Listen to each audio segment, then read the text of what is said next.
Welcome in, everybody, to a little bit of a Tuesday night bonus edition of the Torres Sports Podcast. I'm your host, Torres. Hope everybody's doing well. Hope everybody's having a great day. So listen, first of all, let me know if the audio's okay. Producer Matt is actually off for the evening. So I'm going solo here. Want to make sure the audio sounds good. But I'll tell you what, we don't often really go live here kind of in the evening time. We've kind of settled into the Monday, Tuesday, Wednesday, Thursday, Friday afternoon shows.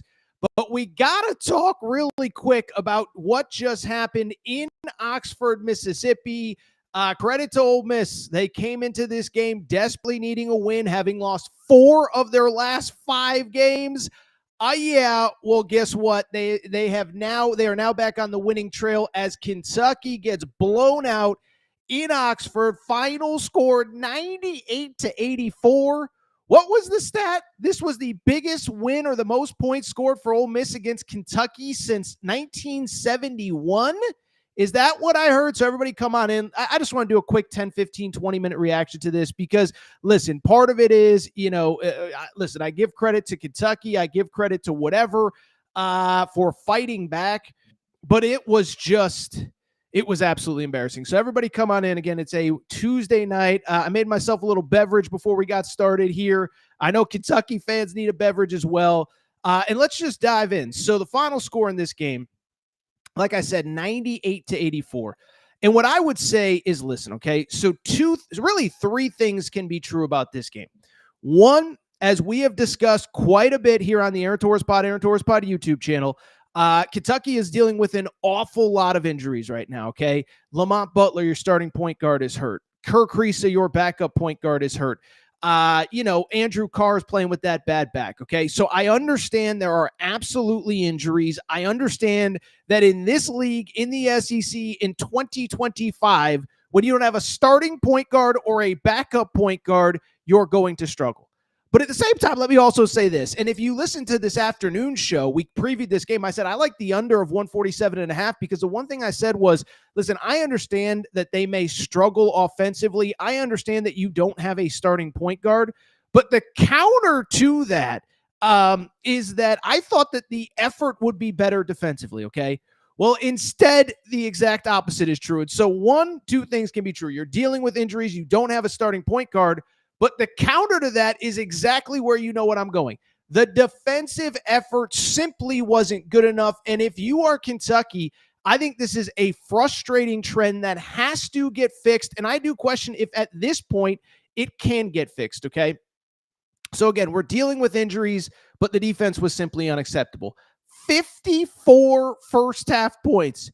You end up trailing 23 at the half. And, listen, I forget all the stats now, but essentially you just didn't guard anybody in the first half. And I know Ole Miss was kind of making some difficult shots, whatever. But this is an Ole Miss team that averaged 8 3-pointers made a game, okay? This is an Ole Miss team that made 9 3-pointers in the first half, 13 on the game. And listen, at a certain point, it stops being a coincidence, right? So Arkansas, same deal. What were they? A 31% 3-point shooting team. They shoot like 52% in that game on Saturday night. Then you have this game where Ole Miss comes in averaging 8 3-pointers made a game. They make 13. And so you watch this game, and I will say this. I do want to give a little bit of credit to Kentucky for coming back, for fighting in the second half, for playing much better. But the counter to that is that the defensive efforts have been so, like the counter to that is you outscored Ole Miss by 9 points in the second half, but you fell down by 23 at the half, and it doesn't even matter that you outscored them by 9, and it doesn't matter that you played much better in the second half because you fell behind so far, and you couldn't get stops when you needed them. And so to me, at this point, I think we have 2 separate issues. One, the injuries certainly don't help. Now, I know there's been weird comments about Lamont Butler, all of that. I've told you before. I'll tell you again. I do know the family. I have not talked to them. I don't know what is going on with Lamont or a timetable. I don't believe it's anything like season ending or anything like that. But at the same time, the defensive effort has to be better. And the word that I just used, effort, to me, is the key word. Because defense, by the way, this ain't, whoever, Grambling State or Eastern Illinois playing Ole Miss, okay? This is an SEC team with SEC caliber players, SEC athletes, and I understand if the offense struggles to score. I understand if you struggle to put the ball in the basket, but defense is an effort sport. By the way, Kentucky didn't struggle to put the ball in the basket, put up 84 points, shot 50% from the field, 47% from three. The issue was defense. And if you were watching this game in the first half, you could just see the effort simply wasn't there. Yes, you could say Ole Miss took a couple shots, made a couple shots that they wouldn't normally make. But the counter to that is that the effort wasn't great either. Listen, I don't want to call out any individual players, but the close, I'm not a coach. I don't claim to have all the answers. But the first half, the closeouts on three-point shooters simply wasn't good enough. The effort wasn't good enough. Second chance points, rebounding, things of that nature. And so to me, I do think, listen, does fall a little bit on the coaching staff, right? And the first thing I would say, by the way, listen, I love Mark Pope. I think he's great. I think he's going to be great at Kentucky. But there's two things. One, the second, I did not like the vibe of Kentucky. You know what it was? It sounds crazy. But about 4 minutes into the game, he immediately puts in Travis Perry and Trent Noah, the two freshmen, okay? Now, ultimately, I have no problem playing the freshmen. But the issue becomes that this was a huge talking point after the Arkansas game, that they played really well against Tennessee. The fact that, they played really well against Tennessee, and then what ends up happening is after they played well against Tennessee, they really didn't get very much burn against Arkansas. And so there was a lot of frustration with rotations and decisions and this and that. And I'm not saying those kids shouldn't play. I'm not saying that those kids shouldn't get an opportunity. What I will say is when he put them in about 3 minutes into the game, what that said to me was that he is very much hearing the noise, very much hearing the frustration. And I actually don't think that's a good thing at all, okay? Because, listen, I've been covering college sports for a long time. There are a lot of great fan bases in college sports, but Kentucky is one of one in basketball and one of two or three in college sports where every decision you make, every move you make is under the microscope, and you have to be able to block out the noise. What made Nick Saban great at Alabama? He just did not care what you thought about what he was doing. He was going to do it his way. He did not care. Get out of his way. You're either with us or against us. The greatest coach for Kentucky in my lifetime was probably Rick Pitino, who, oh, by the way, got an insane win on Tuesday night against Marquette. We'll talk about it. We'll do a full Aaron Torres pod. By the way, I need to collect my thoughts overnight. We'll do a full Aaron Torres pod on Tuesday morning. But at the same time, Pitino at Kentucky, he didn't care what anybody thought. He didn't listen to outside noise. I know there wasn't social media back then, but there was probably way more newspapers and things of that nature covering the team, and he did not care. So when Mark Pope kind of shook up the lineup right away, I said, I don't know that I really love it. And then Kentucky just falls behind. And so to me, I will give credit where it's due. The effort in the second half was much better, at least on the offensive end. But they still gave up 44 points. And beyond that, and this is the part that really matters, is that they fell behind so far that it did not end up mattering. And so to me, when I look at what is going on with Kentucky, I just think at a certain point, it stops being a coincidence that you can't get stops.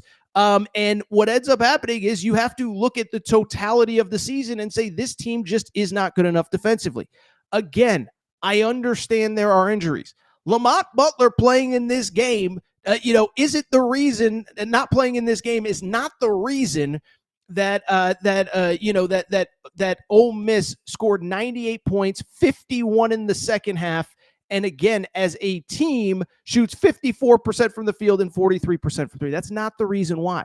And it is a bigger issue. Listen, at a certain point, if every single team has its best offensive effort against you, that's a you problem, not a them problem. Arkansas, as we know, had scored 70-plus points in the SEC one time coming into the last weekend. They put up 89 at Rupp Arena. That's not acceptable. Auburn, you go, not Auburn. What am I talking about? Auburn. Obviously tonight, 98 points from an Ole Miss team that was struggling to put the ball in the basket. Alabama, I know they're the number one scoring team in the country, 102 points. That's a concern. You go through, even in the wins, Mississippi State, 90 points in that loss. Ohio State, 85 points. It falls on the team. It falls on defense. It falls on effort, okay? And one thing about Torres, Torres, I'm not going to sit here and claim that I have all the answers, but I'm not paid $4, $5, $6 million a year with a great staff to have those answers. I'm just paid to talk and react and think and this and that, and I'm here to observe. And what I'm observing is this defensive effort simply isn't good enough. So for Kentucky, they fall to 15-7. Listen, we obviously got to go ahead and give credit to Ole Miss here. Ole Miss's back was against the wall too, but the story is Kentucky. The story is the fact that defensively they're simply not good enough. And the crazy part is in the SEC, it doesn't get any easier. You have South Carolina at home on Saturday. I'll tell you what, you better win that one. And then from there, you have at Texas and Vandy. So you get a little bit of a soft spot in the schedule. But then from there, if such a thing exists, you close with at Alabama, Auburn, and Missouri in the final 3 weeks of the season. So this thing isn't going to get easier. And to me, it just comes back to the defense. It just comes back to the fact that it's simply not good enough. The effort isn't good enough. The effort isn't good enough early. That's the other thing, too. It's one thing if somebody has an out-of-body experience for a minute or two, but 51 points in the first half for Ole Miss after giving up 46 to Arkansas the other day, that is a complete lack of effort. And let's be honest, that's not a new thing. You go back to the Vandy loss, gave up 41 points, trailed 14 at the half. So I think that is going to be the big question. This is maybe something we dive deeper into on Wednesday mornings, Aaron Torres pod, because with Kentucky, the big question, why are you starting so slow? You're down 14 at the half to Vanderbilt. You're down to an Arkansas team that can't find the broadside of a barn before they went to Rupp Arena. You're down 23 points at the half against an Ole Miss team that is not known for their offense. So it's frustrating. I think Kentucky fans have a right to be mad. I give Kentucky fans credit for sticking through it till the end, because by the end, it was obvious that the offense was at least clicking on a level that it had not been before. But again, I absolutely understand the frustration of any Kentucky fans. By the way, I literally just got a text from a Kentucky fan saying, we're toast, we're cooked. I'm not quite ready to go there yet, but it is pretty bad. I do see the chat is humming right now, so let's get to a couple quick comments here. Drop them in. Let's see here. First of all, Chris Reese says, I'd sign paperwork for a 4 seed as a UK fan. Listen, the good thing is, if there's a silver lining, this is still a quad 1 loss, okay? And I said it with Arkansas today. If I can say the nice thing about Arkansas, I'll say it about Kentucky. It's really hard to pick up bad losses in the SEC, okay? And so to me, you got, first of all, you got to take care of the games that you're supposed to. You have South Carolina at home. You got to take care of that one. You obviously have, in a few weeks, you have Vanderbilt on the road. You got to Vanderbilt at home. You got to take care of that one. LSU at home. Those are the only losses that can really hurt you, okay? The good news is you have picked up several really good wins along the way at Mississippi State. Duke on a neutral, which, again, that one is going to continue to get better. And so it's not as though the season is lost. It's not as though you have no hope. And I know the irony was saying that. It is that, though, you have to stop the bleeding. And I think a 4 seed feels about right. I think the big thing right now, you have got to get healthy prior to the NCAA tournament, prior to the SEC tournament. You have got to get guys like Lamont Butler back, all of that. So, yeah, let's keep it going. Question everything. Oh, question everything is questioning some things right now. He says this is on Pope. Hey, he needs a defensive coordinator. Listen, I stay out of the world of staffing and decision-making and whatever. But what I would say is, you got a lot of guys that get paid a lot of money on that staff. You can't be this bad. You can't be this bad defensively and have no answers. And the answers can't, and again, the answers aren't, but they can't be that you're not healthy. I mean, not healthy is not a reason to just not have any effort. By the way, I'm looking through the stats right now. It's kind of incredible. Kentucky forced 1 turnover tonight. 1 turnover they forced. That is insane. Ole Miss with the cool 24-1 assist to turnover ratio. That sounds made up. That sounds like Teen Wolf kind of stuff. Like, that doesn't even sound real. And so again, it's not going to be good enough. It's just not going to be good enough. Again, I leave the staffing decisions up to the staff that, up to whoever. But man, oh man, you got to have better answers than this. You just have to have better answers than this. Let's keep it going here. No defense whatsoever. Totally agree from Jalen Rogers. Let me see this, because this I do think is relevant. Steven, Ole Miss was hitting lucky-ass fadeaway BS shots. Come on now. I appreciated the fight in the second half. Two things can be true. Well, really three things. One, they did fight in the second half. Two, they were hitting a lot of shots that, like, even on their best night, like even in an open gym, like, 5-on-0 that they're not hitting.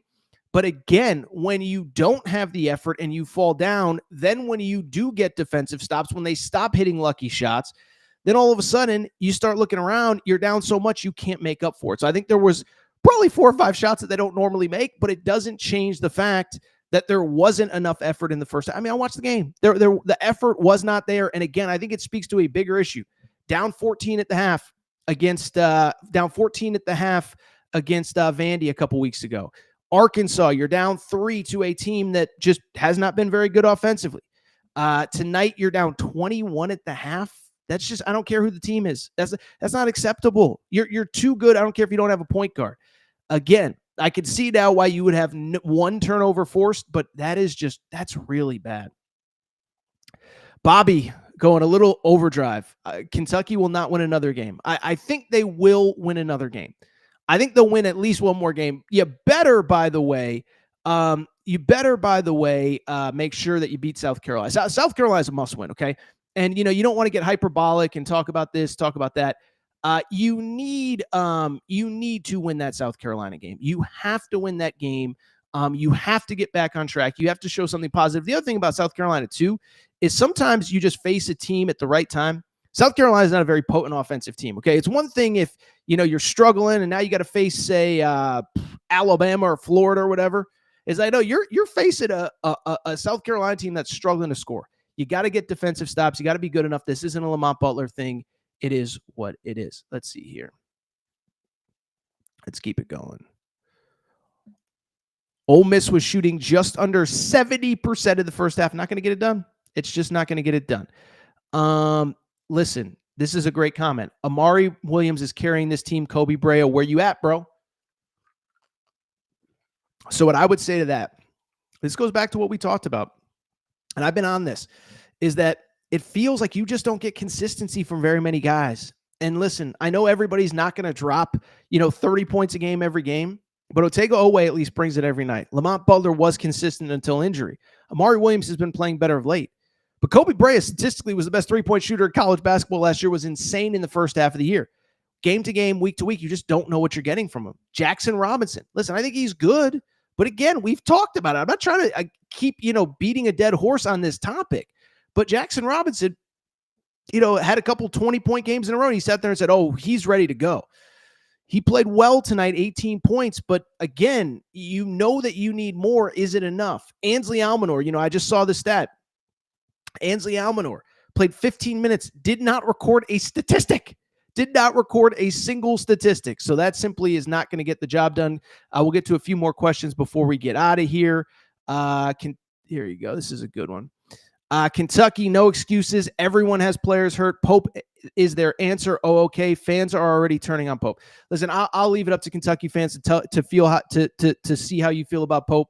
I've said it before. I don't speak for any fan base, not even UConn, my own alma mater. Okay. But I do think there's some frustrating things. And I think what's kind of interesting too with Pope was great in the portal. I'm curious to see, this, what's going on with the day-to-day stuff. He was great in the portal. He's recruiting well. I will note 4 of the 5 high school players that he have signed have Kentucky ties. So it'll be interesting to see how he does on the recruiting trail. But at the same time, again, I look at, how can you game over game not get better, right? If it's a weakness, you got to show signs at some point. And so, like I said, four losses in 5 games. In 4 of the last 5? No, 3 of them they've given up 85 or more points. 98 to Ole Miss, 89 to Arkansas is not very good. I don't know if people are turning on Pope, but I can see why you would be frustrated. All right, it's a great comment. Our defense is like trying to defend the ocean from touching a beach. That's not very good because the ocean touches the beach. Let's see here. A couple more. Again, poor to no effort. Listen, it was an effort thing. And, listen, I'll say this. You score 84 points, and I know some of it was when Ole Miss kind of let their foot off the gas a little bit. You score 84 points in an SEC game. Like, you gotta get that win there. You score 84 points on the road in the SEC. You've got to get that win. They don't get the win.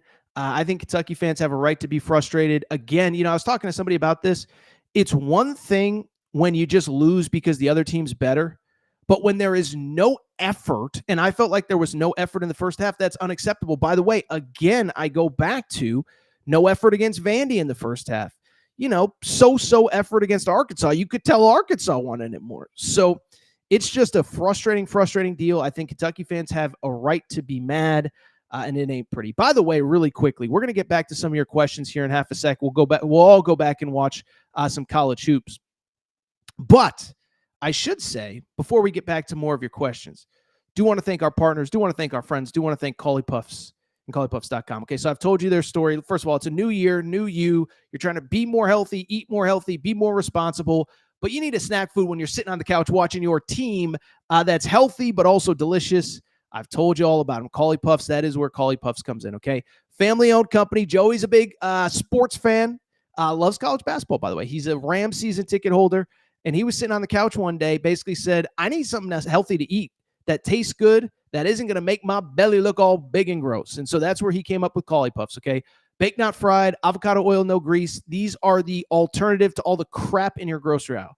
The best part is, though, they taste delicious. His kids love them, adults love them, grandparents love them, but they're freaking healthy, okay? So for more information, do me a quick favor. Go to ColliePuffs.com. That's CAULIPUFFS.com. ColliePuffs.com, or you can get them on Amazon. Just search Collie Puffs. You can throw them in your cart. I don't want to know what's going on in your cart, but Collie Puffs are delicious. They're healthy, and we appreciate their support of the Aaron Torres pod. By the way, I appreciate your support because we got a great audience here on a quick Tuesday night reaction. Let's get to some more of your questions and comments. And of course, excuse me, we always prioritize some super chats. All right, here we go. Pope thought all his team had to do is shoot threes. He forgot about defense. Again, I don't tell coaches how to coach. They don't tell me how to podcast. I don't tell coaches how to coach. But I will say it does feel like, I'd be curious what the percentage of defense versus offense is in practice, because it's just not good enough. I mean, you lose to Arkansas in the manner that you did. You assume that defense is all you're focused on at practice the next day. And they were somehow, I think, worse today. I mean, they gave up more points, higher field goal percentage, more points in the first half. I don't know about more points in the second half, maybe. It's not good enough. I don't know what they're doing in practice, but it's simply not working. Again, I understand that part of it is injuries, but the stat just blew me away. 1 turnover forced the entire game. Ole Miss had a 24-1 assist to turnover ratio. That is insane. That is absolutely insane. Couple more, we'll let you go. Matt, I agree with Matt. He said nobody's turning on Pope. He's the right guy for the job, and I sure as hell wouldn't want to go back to the old farm we had before. I like I said, I don't tell fans how to feel, how to react, what to believe, what not to believe. I don't get the sense people are turning on Pope. I just think they're frustrated with the team and the effort. And I will just say, let's get Lamont Butler back. Let's get Kirk Risa back, and let's see where we're at. It's just, you can be critical in the moment while also acknowledging, is it possible? Is it possible that it's going to get better? And I think the offense is going to get better with it. And I will say, if there's one positive, Amari Williams is playing a little bit more consistently. I know I was just critical of Jackson Robinson a minute ago, but he's been a little bit more consistent. So I do wonder if, maybe some other guys are getting better. And again, somebody mentioned it, just get to March. Just get healthy and get to March. Listen, this is a little bit of an extreme example because they were so good, but I keep going back to UConn last year. UConn's best player, Donovan Clingan, gets hurt in late December, misses basically all of January. Comes back in February. Didn't really look like himself until right around the Big East tournament. And so I just bring it up because, to me, I do wonder, you're getting meaningful minutes for some other guys, but can you get Lamont Butler just back in the lineup, get him back healthy? And then from there, you kind of just hope that maybe, just maybe, you can get, you can kind of get your groove back half of February into the SEC tournament. 1 or 2 more questions and we'll let you go. Let's see here. No defense, no effort. Nobody says you need to get tested for swine flu. You ain't right. I feel all right. I feel okay. I feel good. My nose is a little runny, but it's okay. It's that time of year. It's cold and flu season, baby. Ooh, I think a couple Arkansas fans have found the chat. Calipari broke UK. Ooh, Calipari broke UK. Another one, Matt says, at least Arkansas fans have something to cheer for. Here we go. Worst defensive team in the SEC. That's why Pope is winless in NCAA games. Listen, I guess, I don't look, I always thought that was a little bit of an overrated stat, but it is what it is. Okay. This is a great comment right here. So this guy says, I don't even know what is it? DS. I apologize if I don't see it correctly. DS basically says, UK just needs to start off games with the same effort when they are trying to claw back.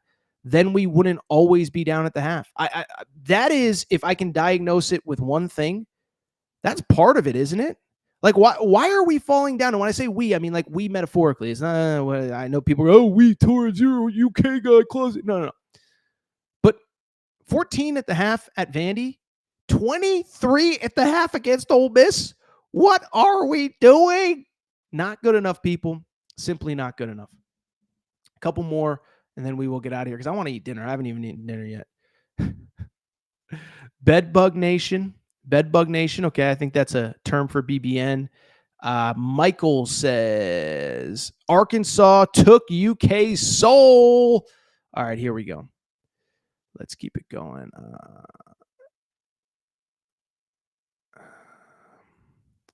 Nobody says Lamont Butler will be back for Alabama. Well, Alabama, let's see here. Alabama is last week of February. I hope he's back before Alabama. Alabama is February 22nd. It's February 4th. Not great at math. That's 18 days from now. That's 2.5 weeks. Did I lose you people here? Let's keep it going. Some of these comments are great. I can tell the Arkansas fans have infiltrated the chat. Pope trying to win the NIT in his first year, baby. Listen, Kentucky's going to make the tournament. I mean, if that's a silver lining, it's that the resume when Lamont Butler was healthy was phenomenal. I would add this too. The committee, they always say this. I don't know if they actually do it.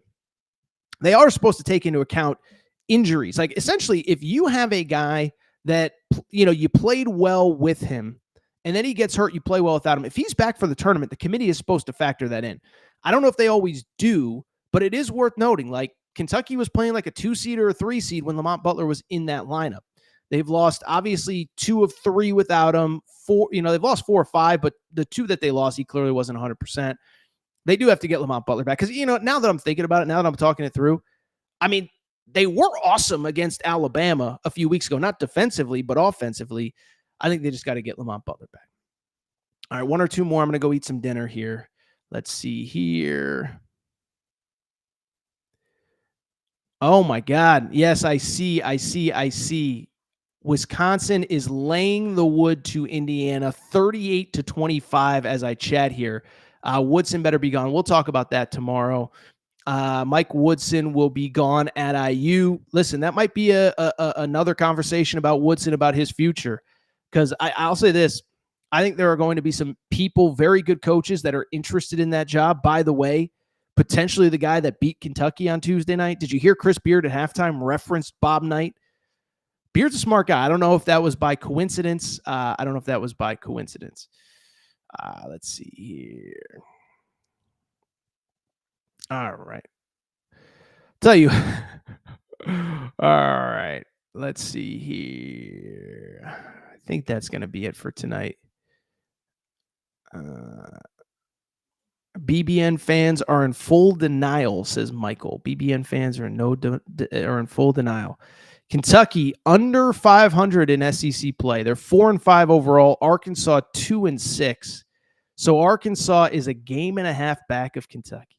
We'll see if Arkansas can get the win on Wednesday when they play at Texas. That would certainly be interesting if Arkansas was 3-6 and Kentucky was 4-5 after 9 games of SEC play. All right, I'll tell you what. Let's see here. Ooh, it's getting spicy in the chat right now. Let's see here. Athletes are on the way. Matt reiterates nobody is turning on Pope. Conversely, another Michael says Kentucky is full of excuses. Truth is they are overrated. Arkansas kicked that ass. Well, Arkansas did kick that ass, but I don't know if they're overrated. I do think, and I do think this is, Pope is lost on defense. You got to be better. Again, I'm not scheme guy. I don't claim to have the answers, but you got to be better than you've been. You just have to be. I don't know what you're doing in practice, but you focus on it.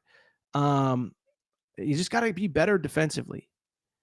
All right. I'll tell you what. This chat is over. Let's see here. What is this?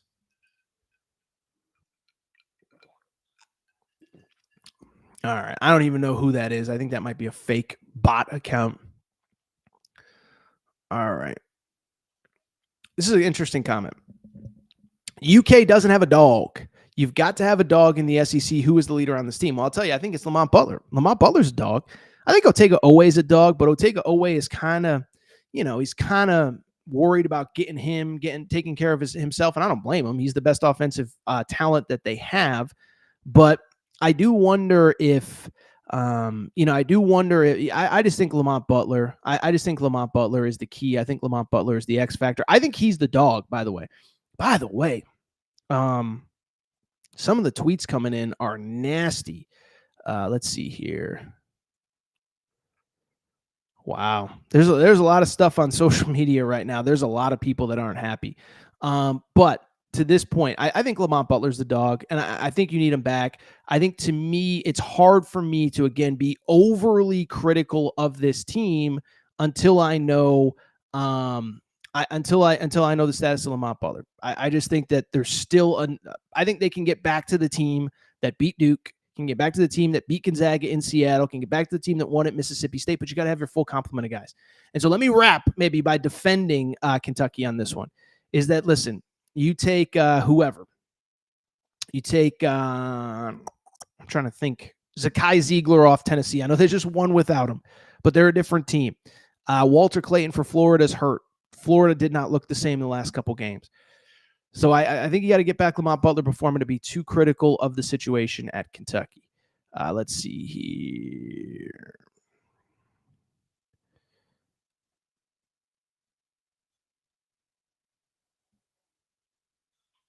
Ooh, Mello. We ain't trying to hear all those excuses, Aaron. So I think there's some people that are not very happy right now with the state of Kentucky after a 4th win and 5 losses. By the way, Gage Lorenz says Pope has as many tourney wins as you, Torres. Well, that ain't a lie. That ain't a lie. And by the way, I've never lost a tourney game either, so that's worth noting. I have the highest win percentage in the history of the NCAA tournament. Pope has never won a tournament game, and I don't know if you heard, but Torres has never won one either. All right. Y'all.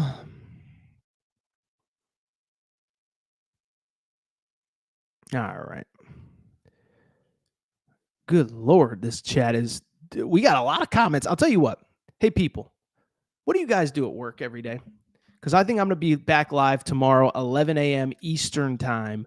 And we're going to have more on this game. We're going to have more on a busy Tuesday in college hoops. Indiana, as I record here, is down by 14. St. John's, that Big Rick energy, baby, is unbelievable. This guy is a freaking monster. They beat Marquette. They're very much alone in first place in the Big East. I think they have a 2-game lead on everyone other than Creighton. They go to UConn this weekend. So, man, oh, man, we got a lot going on here in the world of college basketball. All right, I'll tell you what. I could go on and on. Bobby, I think that stroked some conversation, saying that Arkansas or Aaron has his. I'll tell you what. I think the mic just sort of died. So I think we'll go ahead and get out of here. 35 minutes, mostly. All right. This is a good comment. From Chris Druckenmiller. Can anyone stop the Wildcat implosion? Oh, man, this is crazy. I don't know what else to say. I'll tell you what, I'm going to get out of here. If you're not subscribed to the Aaron Torres pod, listen, look at this. We're live on YouTube on a Tuesday night. We're just having the time of our lives. If you are not subscribed to this show, what are you doing? We give out more great content than anyone has ever given out in the history of media, okay? A little bit of hyperbole, but you get the point. We're doing good stuff here on the channel. We are closing in. By the way, if you're not subscribed, we're at, as of right now, 49,674 subscribers. That means we are 326 subscribers away from being at 50,000. So if you're not, if you're not subscribed, you're part of the problem, not part of the solution. Okay. Make sure that you are subscribed. Apple, Spotify, Amazon Music, Google Music, wherever you get podcasts, make sure you're subscribed. Also, make sure to rate and review the show. Go ahead, give us a quick 5 stars. Let us know what you like, what you don't like, all that good. Underscore Torres on Twitter, at Aaron Torres Pod on Instagram.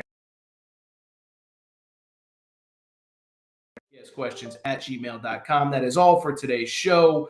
We will get out of here. I very much do appreciate your support. Shout out to Torrent Craig. Shout out to Rachel, who hates my voice. Shout out to JJ Reddick, you F-head. Unblock me, bro.